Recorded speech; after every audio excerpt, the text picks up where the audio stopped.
கர்த்தருக்குள் பிரியமானவர்களே, ஏப்ரல் 1 இன்றைய பனித்துளிகளின் தலைப்பானது நீங்கள் ஆயத்தமா? வசனம் 2 பேதுரு 3 அதிகாரம் 10 கர்த்தருடைய நாள் இரவிலே திருடன் வருகிற விதமாய் வரும். அப்பொழுது வானங்கள் மடமட என்று அகன்று போம். பேதுரு எழுதிய இந்த வசனத்தில் கர்த்தருடைய நாள் திருடன் வருகிற விதமாய் வரும் என்பதை மட்டும் வாசித்துவிட்டு இயேசு ரகசியமாக வரப்போகிறார், எனவே இரகசிய வருகைக்கு ஆயத்தமாகுங்கள் என்று சில பிரசங்கம் செய்கிறார்கள்.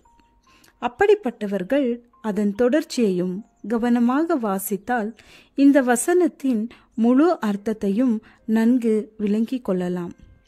திருடன் போல இயேசு வரும்போது வானங்கள் அகன்று போம்.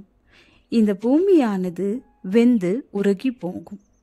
பூமியும் அதிலுள்ள கிரியைகள் எல்லாம் யாவும் அழிந்து போகும்.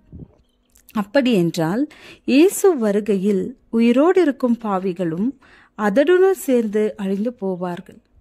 எல்லாம் அழிந்து போன பின்னர் இன்னொரு முறை இயேசு பகிரங்கமாக ஏன் வர வேண்டும்? 2ஆம் வருகையிலே இயேசு பகிரங்கமாகத்தான் வருவார். இரகசியமாக ஒரு முறையும் பகிரங்கமாக ஒரு முறையும் தனித்தனியாக வந்து பகுதி பகுதியாக பரிசுத்தவான்களை அழைத்து செல்ல மாட்டார். அவர் வருகையில் பூமி அழிந்து போனால் பரிசுத்தவான்களுக்கு என்ன நடக்கும்?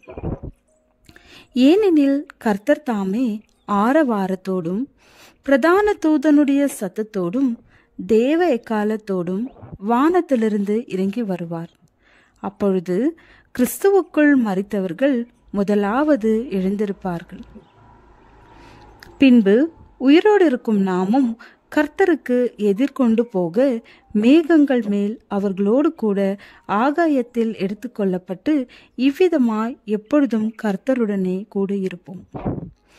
இயேசு கிறிஸ்து வரும்போது ஆரவார சத்தம், பிரதான தூதனுடைய சத்தம், தேவ எக்காலத்தின் தொனி இவைகள் கேட்கும்போது வருகையில் எந்த ரகசியமும் இருக்க முடியாது.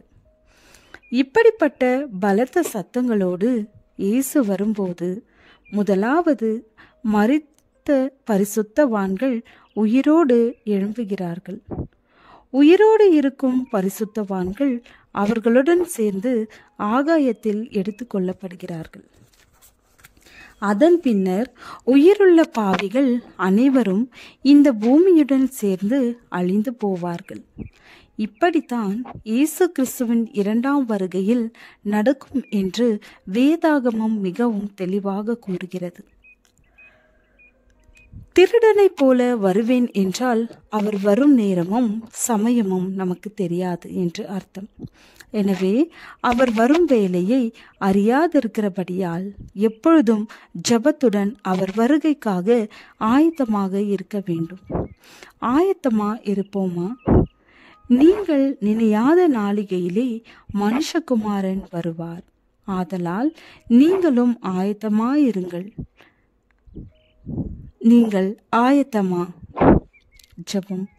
ஆண்டவரே, உம்முடைய வருகைக்கு ஆயத்தமாகவும் பிறரை ஆயத்தமாக்கவும் எங்களை தகுதிப்படுத்தும். ஆமென்.